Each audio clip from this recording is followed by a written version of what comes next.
There was a time in this country where access to information and education was a privilege. It was something oftentimes reserved for the wealthy or the ruling class.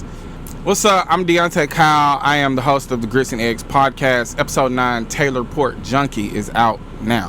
When it was a privilege, when it was reserved for the wealthy, you could get away with being ignorant as you wanted to be because you could justify it with pseudoscience. You could say, well, the African, if you look at the skull of the African, they're subservient. You could get away with all that bullshit. You could justify your racism. You could justify your greed and your hatred through information, through education. Now that everyone has access to history, access to information, access to, higher education, we can all come to the consensus that a lot of those ways of thinking and those schools of thought were bullshit and just ways to justify their ignorance and justify the wrongdoing that they were doing. This is why you have them trying to erase black history and stuff like that. They think the way to deal with racism in this country and the ways to deal with the past atrocities in this country is just to erase it, to forget about it. That's their game.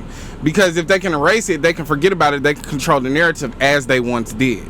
A lot of these people yearn for nothing more than to live the lives that their ancestors lived while trying to disconnect themselves from their actions. In this day and age, when you look at things like Trump bucks and you listen to people speak at Trump rallies, or you listen to people that support Ron DeSantis, their ignorance is almost esoteric. It's like they're in on something that nobody else can see. Nobody else has access to this information because it's just rooted in ignorance. It's the opposite of education. It's just, now when we talk about like conspiracy theory, this is a true conspiracy theory because it's rooted in nothing. Anybody with eyes and ears and a fucking half a brain cell can see that these people are out of their fucking mind. They're out to lunch. They're completely checked out of reality. But to them, it's esoteric. The more that you have a push in this country to get away from education, to get away from being an informed citizen, the more you're going to get lunatics like this and grifters that are going to capitalize off the lunatics, like Trump, like Candace Owens. These people are not, while they infuriate educated people who are socially aware, they are running a game. And the game is to be run on the fools, the uneducated, and the ignorant, and the people that would love nothing more than to make America great again. So a lot of this stuff is clearly rooted in this feeling of we're losing the country when they don't, like, these people, the country was never yours. You weren't called a redneck for no reason. You were given a responsibility to oversee people that in these aristocratic minds you were kind of equal to. You're out there getting burnt up by the sun. The only difference is you get to act on violence. You was out there in the sun with the enslaved people burning the hell up. You wasn't in the house sipping sweet tea,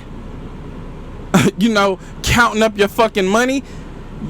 You was out there in the field too. You was a slave as well. You were just given the ability to control the laborers, but you were a laborer as well. And that trick has never lost your mind. So the thing is that you're starting to slip into this reality where you see, oh, you're enslaved as well. And I just need to hold the gun again.